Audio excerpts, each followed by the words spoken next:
Manusia purba ialah manusia yang hidup di masa praaksaraan jauh sebelum mengenal tulisan. Keberagaman Homo dikelompokkan beberapa kategori yang luas, sangat berlawanan dengan manusia zaman sekarang. Periode itu dimulai dari 500.000 tahun yang lalu.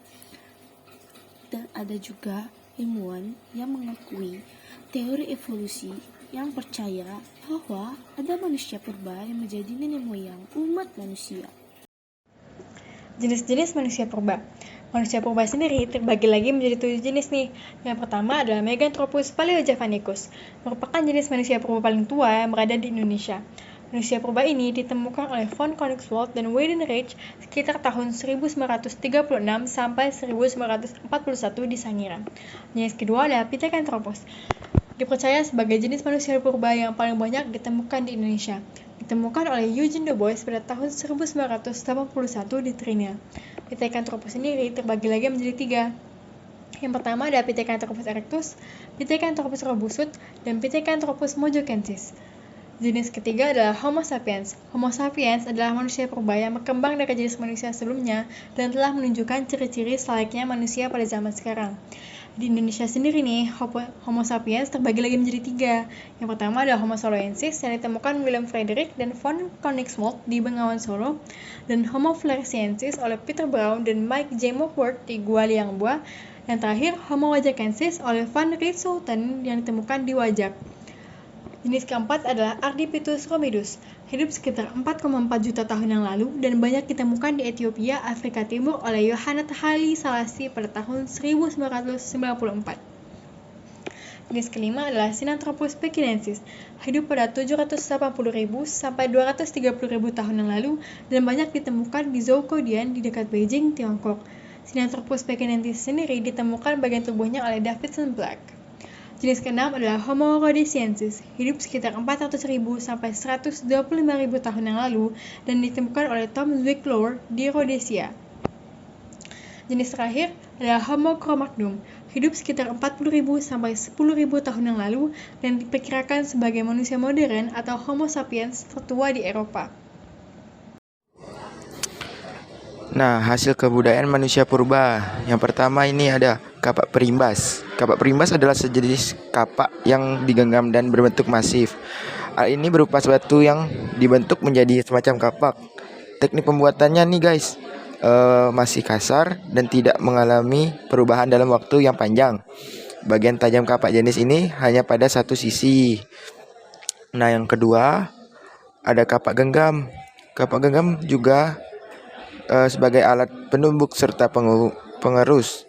Biasanya mereka akan menumbuk biji-bijian sebagai bahan makanan yang manusia purba. Dengan teks kapak yang keras, manusia purba menjadi semakin dipermudah untuk menumbuk biji-bijian hingga halus. Yang ketiga, ada menhir. Menhir adalah batu juga. Batu tunggal, biasanya berukuran besar, yang ditata seperlunya sehingga berbentuk tugu dan biasanya diletakkan berdiri tegak di atas tanah. Nah, istilah menhir diambil dari bahasa Keltik dari kata men dan hir, jadinya artinya adalah batu yang panjang. Yang keempat ada dolmen. Dolmen adalah meja batu tempat meletakkan sesaji yang dipersembahkan kepada roh nenek moyang. Di bawah dolmen biasanya sering ditemukan kubur batu. Dolmen ini ditemukan di Eropa, Asia, dan Afrika. Jadi ada 3 bagian wilayah dunia ya guys, terutama di sepanjang pesisir pantai. Mereka berasal dari periode Paleolitikum awal sekitar 10.000 tahun sebelum Masehi. Yang kelima adalah sarkofagus. Sarkofagus adalah suatu tempat untuk menyimpan jenazah. Sarkofagus umumnya dibuat dari batu, sehingga umum fungsi utama dari sarkofagus adalah sebagai wadah untuk menyimpan jenazah. Yang keenam dan terakhir nih, punden berundak. Punden berundak atau teras berundak adalah struktur rata ruang bangunan yang berupa teras atau trap berganda yang mengarah pada satu titik dengan tiap teras semakin tinggi posisinya. 1. Suku Wedoid. Sisa-sisa suku Wedoid sampai sekarang masih ada. Misalnya suku Sakai di Siak, serta suku Kubu di perbatasan Jambi dan Palembang. Mereka hidup dari mengumpulkan hasil hutan dan berkebudayaan sederhana, sehingga sulit sekali menyesuaikan diri dengan masyarakat modern.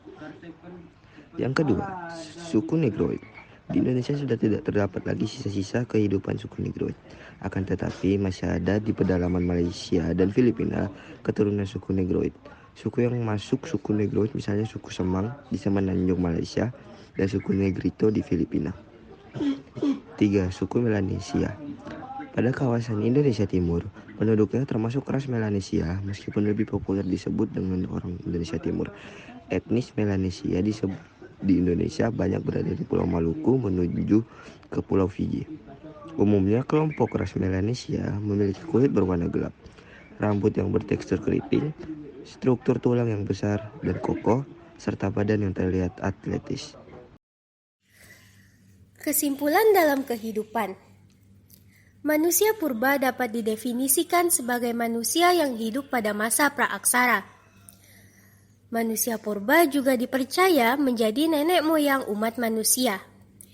Manusia purba dibedakan menjadi beberapa jenis.